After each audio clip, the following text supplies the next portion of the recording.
Welcome to the Crystal Self-Healer Podcast. I'm Carissa Weaver. On this podcast, we blend the magic of crystals with the science of psychology to help you break free from chaos, ditch the overwhelm, and master your emotions so you can have more energy, get more done, and feel better every day. Get ready to unlock your intuition and restore your true power as we cover how you can transform your life using crystals and self-awareness.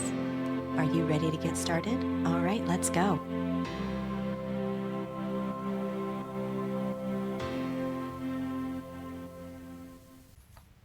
I know you've done it. Pulled the card, looked at the crystal, felt the nudge, but then doubted that what you interpret is right. You've tried to connect to your spirit guides, but felt like it's not real, or doubt that you've really understood the information.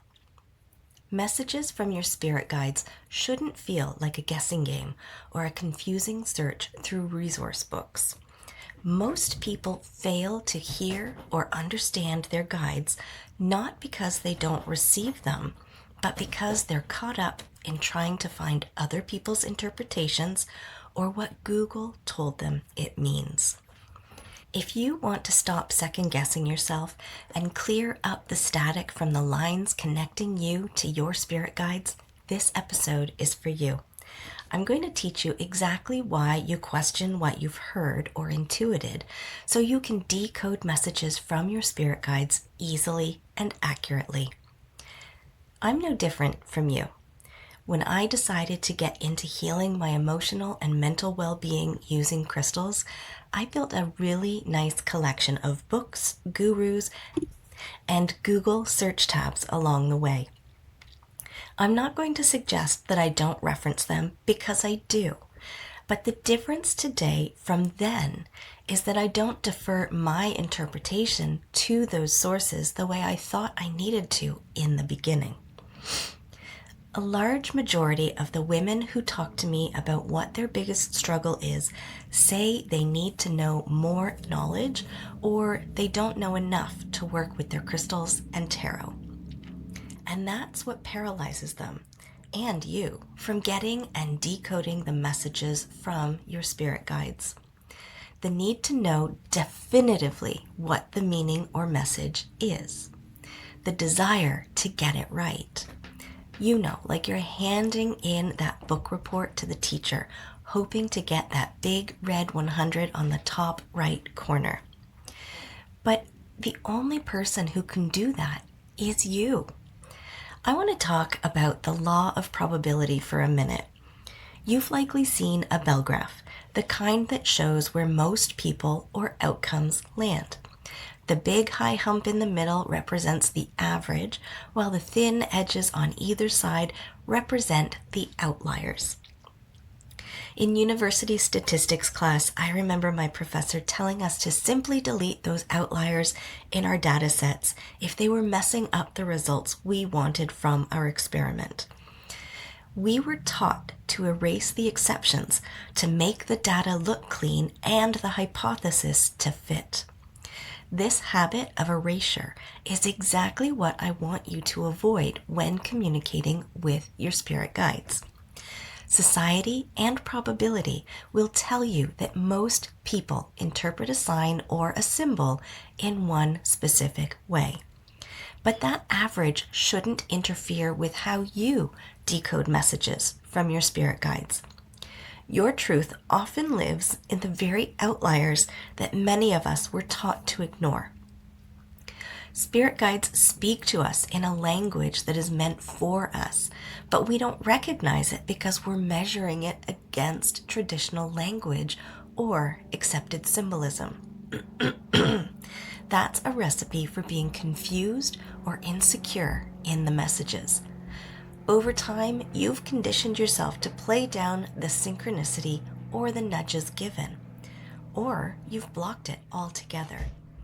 At no time will your spirit guides override your free will. So with that in mind, it may feel like their answers are sketchy or vague, but if you really lean into what they're showing you, you'll allow the most aligned outcome to be revealed. A friend of mine shared how she was able to discern that her deceased family member was communicating with her, and I think it's a great example here. In life, this family member would use coins and money as a reward or treat. It became a cherished part of their relationship. Following their passing, when she would ask for support or a sign from this spirit guide, she would then find coins or money in random and unlikely places at random and unlikely times, relevant to what she was asking for support around. She'd clear out the car, only to find a $5 bill in the door when getting in the next time.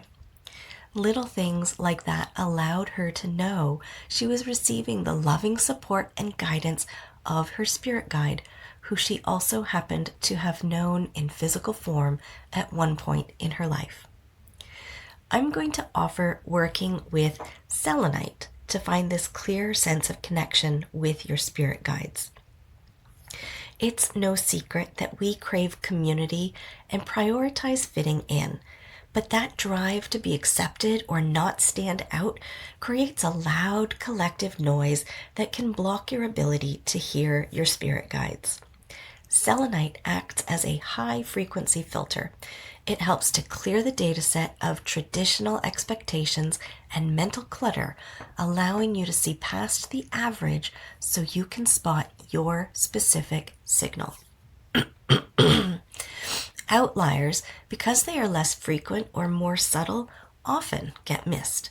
Selenite is structured in a way that helps you focus and heightens your divine connection and intuition, making random occurrences stand out as intentional messages rather than mere coincidences to be erased.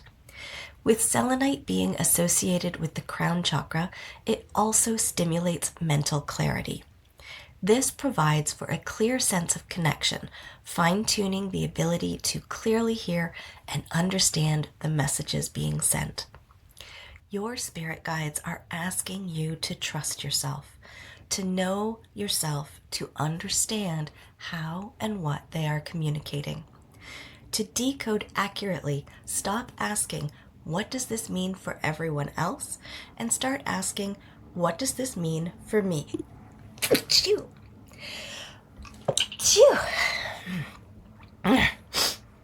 Look for the intersection between the sign you receive and your personal history. That intersection is where your accuracy lives.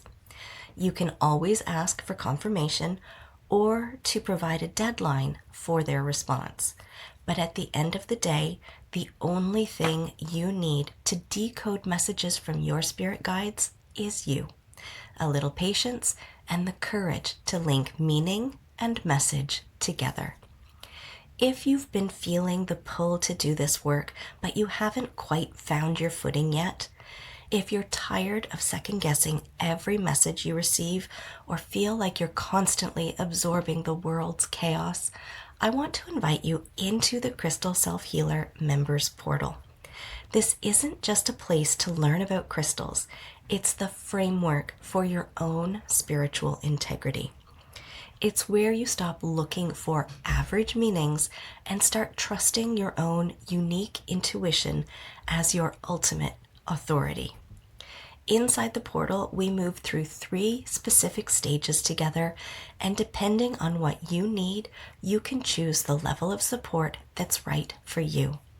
When you want to put down the weight of everything and everyone else's energy so you can finally have room to breathe, you can find that release in the Crystal Collective Healing Sessions.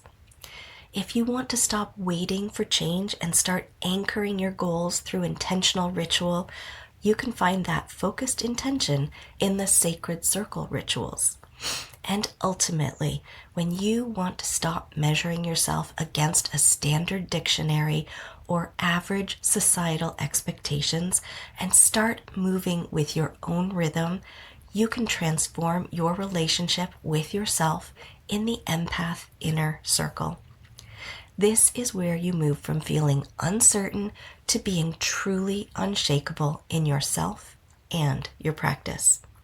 You don't need more information. You need a living practice that helps you become home to yourself every time. Visit my website, 3charmedgems.com, or click the link in the show notes to learn more and join us. The version of you who trusts herself completely is already in there. It's time for you to meet her. Today's episode has been brought to you by Selenite and the law of probability.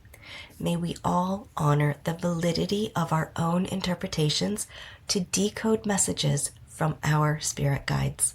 Blessed be, my friends.